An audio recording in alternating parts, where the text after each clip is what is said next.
ભારતીય સેનાની air defence હવે વધુ મજબૂત બનવા જઈ રહી છે, કારણ કે એર ડિફેન્સને મળવાનું છે અમોઘ શસ્ત્ર, એટલે કે અનંત શસ્ત્ર મિસાઇલ સિસ્ટમ. મિસાઇલ સિસ્ટમને લઈને ભારત સરકાર દ્વારા ખૂબ જ મોટી ડીલ કરવામાં આવી છે. કહી શકાય કે રક્ષા ક્ષેત્રે આત્મનિર્ભરતાની દિશામાં ખૂબ જ મોટી ડીલ છે, કારણ કે ભારતની જે સરકારી કંપની છે ભારત ઇલેક્ટ્રોનિક્સ લિમિટેડ BEL સાથે આ ડીલ કરવામાં આવી છે અને તે 30,000 કરોડ રૂપિયાની છે. ભારત સરકાર આ કંપની પાસેથી 6ઠ્ઠી અને 7મી રેજિમેન્ટની ખરીદી કરશે. હવે જો સમગ્ર મિસાઇલ સિસ્ટમની વાત કરવામાં આવે તો અનંત શસ્ત્ર મિસાઇલ સિસ્ટમ એ quick response surface two air missile system છે. હવે તેની ખાસિયતોની જો વાત કરવામાં આવે તો તે ડિફેન્સ સિસ્ટમને વધુ મજબૂત બનાવશે. તે મોબાઈલ અને ઝડપી, એટલે કે ક્વિક રિસ્પોન્સ કરનારી છે. તે ચાલતા ટાર્ગેટને શોધી અને ટ્રેક પણ કરી શકે છે.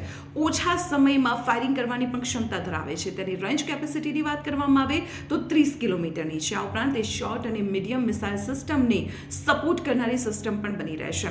અનંત શસ્ત્રની ભારતીય એર ડિફેન્સમાં સમાવેશ થતાની સાથે જ જે પાકિસ્તાન અને ચીન સાથેની જે સરહદ છે તે વધુ સુરક્ષિત અને વધુ મજબૂત બનશે.